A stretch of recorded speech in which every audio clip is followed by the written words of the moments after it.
Hi, my name is Manmeet Kaur, and thank you again for the opportunity to join you this morning on this crucially important topic. And I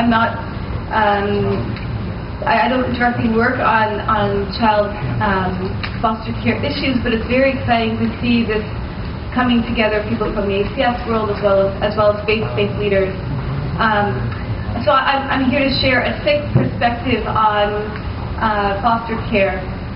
And I wanted to start by stating how Sikhs view the relationship between a parent and a child. As a new mother of a 15-month-old boy, we do not think of our children in Sikhi as our own, as for us to own. In Sikhism, we are all sovereign. Every Sikh is its own sovereign. We don't have priests that mediate our relationship with, or priests-like people who actually mediate the relationship with our connection to what we call Waheguru. We are all considered sovereign. But when we choose a name for a child, the ceremony is called Anandkaraj, and it symbolizes that it represents how we have only partial influence on that process, because what we do is choose the name from the first letter by randomly opening up the holy book, the Guru Granth Sahib, and that letter is, randomly sort of given to us by the Greater Spirit, while we then choose the name associated with that letter. And so I wanted to talk from the perspective about children who are Sikh, who are taken from families and put into foster care. One of our colleagues, who's a lawyer at the Sikh Coalition, has previously worked in foster care and shared how often Sikh children are put into non-Sikh households, which is obviously a natural constraint because we are a minority community and there are not as many. But I wanted to stress how important it is for families that then take Sikh children to be able to expose them to Sikh culture and philosophy, but also at least to Sangat.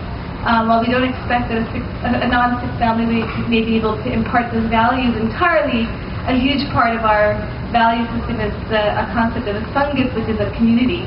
And we would encourage that the ACS try to encourage families that take Sikh children to have them go to the Sikh temple, which we call Gurdwara, to be aware of, to help expose them to Sikh youth groups like Sikh Surat and Khara that are out there to bring children and bring them together, which for Sikh children, especially boys, is particularly important because they look different and are very often bullied.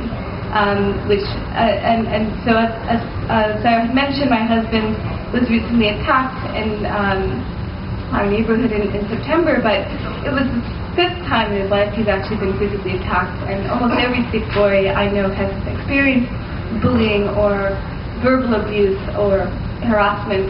And what was different for us in his life this time is that when growing up, he wasn't connected to a Sikh Sangat very much.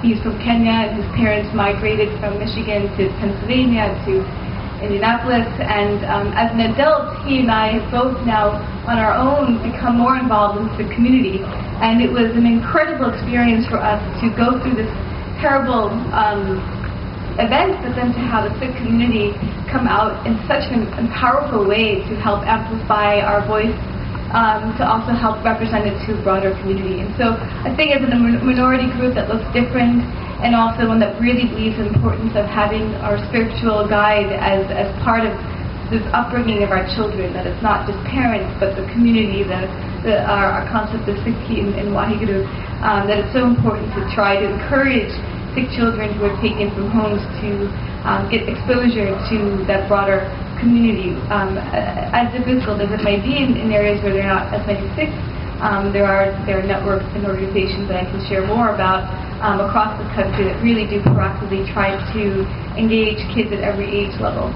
And so thank you. I was asked to come by Sarah. I'm also the Sikh Coalition in New York, but I support their work. And in terms of my own role, I work in Harlem and run a community health organization called City Health Work.